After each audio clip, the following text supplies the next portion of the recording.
Amma mín, Guðrún Sigurðardóttir, fæddist þann 7. febrúar árið 1915 og var því rétt að verða 100 ára þegar hún yfirgaf samkvæmið á haustmánuðum 2014.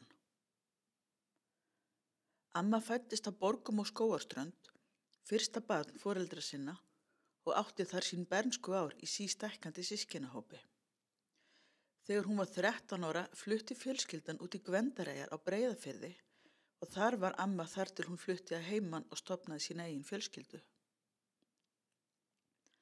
Í Gvendareyjum var lífsbaráttan hörð. Það var heyjað í úteyjum og allt flutt heim á bátum. Það hefur þurfti lagni til að koma heyinu þurru heim því að þarna í mynni Hvammsfjarðar eru miklu straumar milli eyjanna sem nauðsynlegt er að kunna vel á. Það má því ímynda sér að talsvert hafi mætt á henni ömmu minni sem elsta barni á heimilinu. Það þurfti jafnvel að sæta sjávarföllum til að reka kýrnar og beit í Ystey og Löndum þar sem sjórinn skildi þær frá heimainni á flóði. Þannig þurfti að taka mið af aðstæðum sem þekktust ekki uppi á landi. Það þýddi ekkert annað en að standa sig. Það var ekkert hlaupið eftir hjálp ef eitthvað bjátaði á. Það mótaði ömmu fyrir lífstíð því ég man ekki eftir henni öðruvísi en sem miklum dugnaðarforki. Alltaf með handafinu eða í einhverjum viðgerðum. Amma giftist Sveinbirni Kristjánsinni og eignaðist með honum 9 börn. En það var ekki útlit fyrir það þegar fyrsta barnið fæddist og amma var næstum dáin.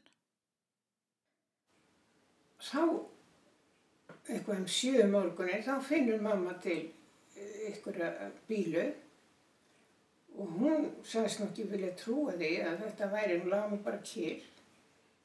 En þær komu náttúrulega bílurnar fleiri og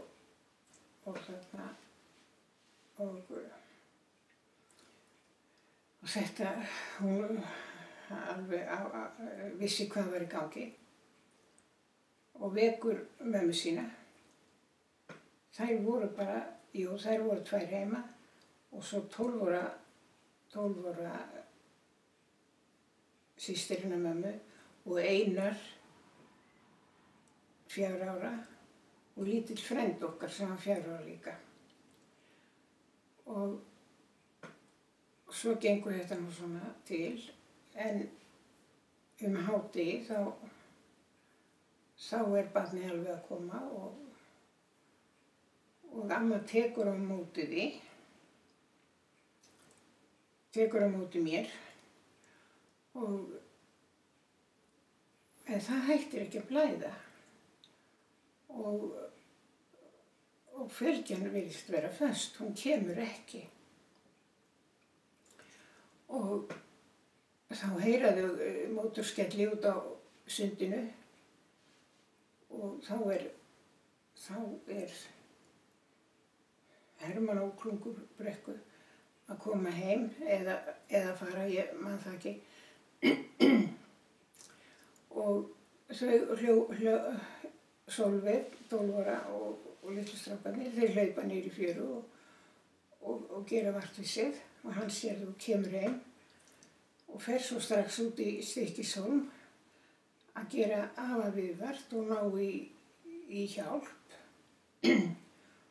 og hann nær í ljósmóður þar út í Stykkishólmi og fer með hann út í Eyjar en hún gat ekkert gert og afi fer aftur út í Eyju, út í Stykkishólm og tala við lækninn og þá var hann nýkominn úr Vitjun, úr einhverju Eyju og þeir fara alveg eins og skot og út í Gvendarey.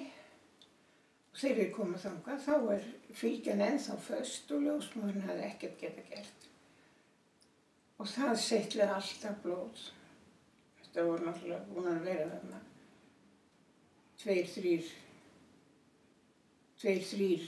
jafnvel 4 klukkutímar frá því hún átti barnið. Og svo kom læknirinn og hann bjargaði málunum. Þegar amma hafði jafnað sig eftir þetta allt saman, kom afi og sótti hana og litlu dótturina. Þau settu stað í Efraseli í Hrunamannarhreppi en bjuggu lengst af í Vesturkoti á Skeiðum með sinn stóra barnahóp. Það hefur ábyggilega eitthvað mætt á stelpunni úr Gvendareyjum. En henni ömmu fannst það ekkert leiðilegt. Henni var ekkert gefið menntamenn og lét þá skoðun sína oft í ljós. Það eina sem var einhvers virði var líkamleg vinna, ræktun lands og dýrahald. Og hún var vægast sagt ekki hrifin af því að missa krakkana sína í nám þegar þau gátu verið heima að vinna við búskapinn. Sjálfsagt hefur hana bara munað vinnuaflið. Það þurfti að þvo og elda fyrir þennan stóra hóp og það þýddi ekkert annað en að standa sig, jafnvel í miðjum fæðingarhríðum. Þegar amma átti sitt 7. barn var hásumar og heyskapur í fullum gangi. Þau voru búin að vera allan daginn úti á engjum þegar amma fór að finna verki. Svo þegar líður á daginn þá fer mamma að finna til. Og við fórum nú fyrr af engjónum og var farið að tía sig, taka matinn úr tjaldinu. Það var alltaf tjaldað á engjónum og farið með allan mat fyrir daginn og komið svo bara heim til að mjólka.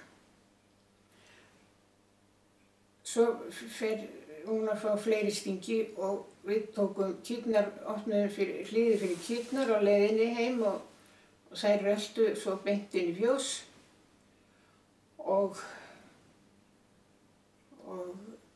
leið og þær voru komnar á básana sína þá settist mamma við að mjólka. Og hún var búin að fá þarna nokkra stingi og við báðar, við fórum að mjólka. Svo heyri ég þessa rosa stunu frá mömmu. Þá var hún bara komin með heilmikla hríð. Og þarna, hún beið nú smá stund en hélt síðan áfram að mjólka og kláraði mjólka kúna og svo hjálpaði ég henni inn í bæ.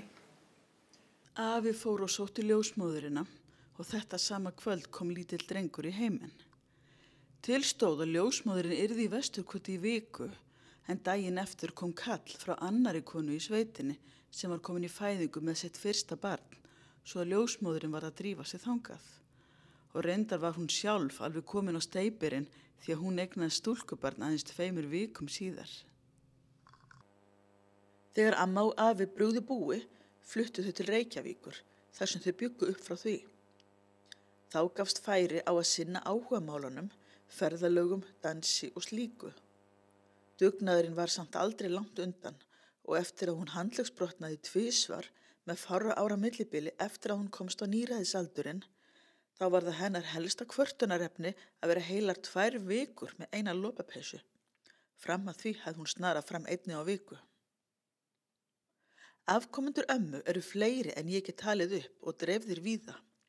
Dugnaðarforkunin hún amma skilur eftir sig gott ævistarf.